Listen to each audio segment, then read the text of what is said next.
Ang halos 2 dekada, muling magtatambal ang iconic love team ni Jolina Magdangal at Marvin Agustin sa pelikulang XX Lovers na idinire ni JP Habak. Ang proyektong ito ay pinapangunahan ng Project 8 projects na itinatag ni Antoinette Hadaune at Dan Villegas. Sa isang panayam, inihayag ni Jolina ang kanyang pananabik at kilig sa muling pagsasama nila ni Marvin sa big screen. Ang XX Lovers ay isang romance film nga na kasama din dyan sina Juan Carlos Labajo at Loisa Andalio at inaasang ipapalabas sa mga sinihan sa darating na taon, 2025. Ay, maganda yan! So it's a reunion project of Jolina and Marvin. Dati kasi, di ba, wala akong natatandaan na pinagsasama yung pangalan pag love team. Halimbawa, yung The Loyal Friends of Romel Placente, Super Friends of mga ganon. Diba? Oo, diba? Parang hindi ako natatandaan na gano'n, diba? Pero pagka ikaw ay isang makanora, makabilo, makasari, Sharon yan, yung mga gano'n. Yan.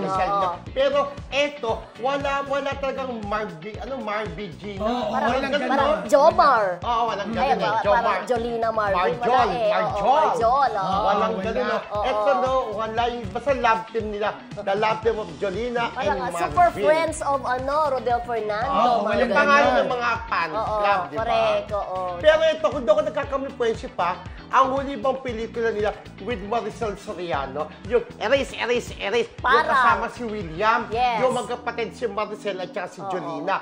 Yun yung huli kasi 2 dekada na. Kung 2 dekada na nakakarating. Sobrang tagal yun na yun, di ba?